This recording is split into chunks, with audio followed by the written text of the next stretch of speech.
Dalam video pada kali ini, Amin nak menceritakan sedikit berkaitan dengan bagaimana caranya untuk menghantar permohonan bagi bantuan kewangan antara RM150 ke RM500 ini secara dalam talian sahaja tanpa menghadirkan diri ke mana-mana cawangan agensi yang berkaitan. Serta setelah menghantar permohonan, anda sebenarnya boleh menyemak secara dalam talian berkaitan dengan status permohonan yang telah pun dihantar untuk bantuan kewangan antara RM150 ke RM500 ini.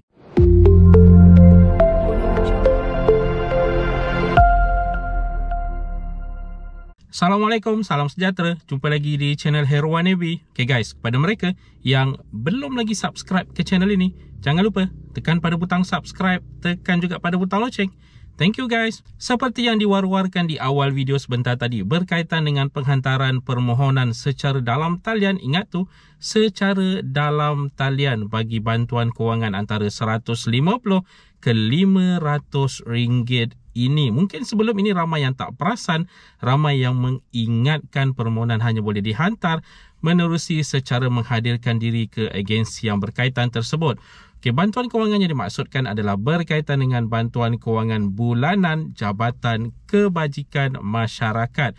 Okay, anda harus salin, anda harus ingat laman sesawang ini, iaitu ebantuanjkm.jkm.gov.my. Amin ulangi, ebantuanjkm.jkm.gov.my.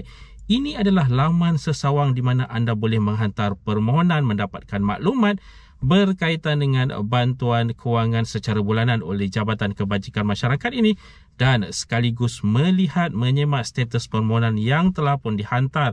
Semuanya berada di satu platform ini, iaitu di ebantuanjkm.jkm.gov.my. Jadi apakah senarai-senarai bantuan bulanan yang boleh diperolehi menerusi Jabatan Kebajikan Masyarakat ini?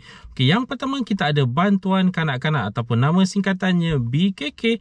Yang kedua kita ada allowance pekerja cacat ataupun EPC.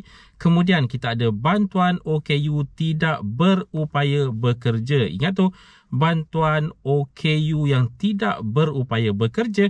Kemudian kita ada bantuan penjagaan OKU terlantar ataupun pesakit kronik terlantar. Okey, seterusnya kita ada bantuan warga emas, yang ini mungkin ramai yang tahu, iaitu nama singkatannya BWE. Kemudian ada juga bantuan persekutuan, ada juga bantuan anak pelihara ataupun BAP, kemudian bantuan latihan perantis, dan seterusnya ada bantuan geran pelancaran, bantuan alat tiruan ataupun alat sokongan, kemudian ada tabung bantuan segera.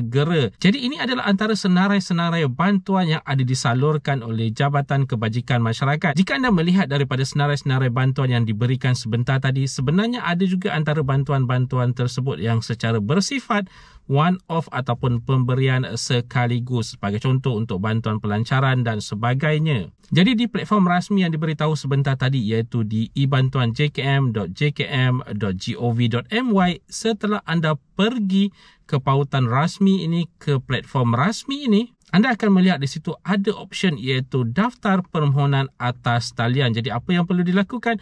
Hanya klik pada daftar permohonan atas talian ini untuk anda menghantar permohonan anda. Amin rasa ramai di luar sana sebenarnya kadang-kadang merasakan memerlukan bantuan tapi merasa segan untuk pergi ke pejabat-pejabat Jabatan Kebajikan Masyarakat. Jadi mungkin ini adalah salah satu daripada option yang ada untuk anda bagi menghantar permohonan anda. Daripada pergi terus ke Jabatan Kebajikan Masyarakat yang berhampiran dengan anda, anda hanya perlu mengisi borang secara dalam talian di pautan yang telah pun diberikan sebentar tadi. Dan setelah permohonan dihantar nanti, dari semasa ke semasa, anda juga boleh menyemak status permohonan anda di platform yang sama, iaitu di ebantuanjkm.jkm.gov.my, di mana di bawah option untuk daftar permohonan atas talian tadi ada option untuk semakan status permohonan talian. Jadi anda hanya perlu klik di situ untuk menyemak status permohonan yang telah pun dihantar sebelum ini. Untuk menyemak status permohonan yang telah pun dihantar sebenarnya sangat-sangat mudah. Anda hanya perlu memasukkan nombor MyKad anda,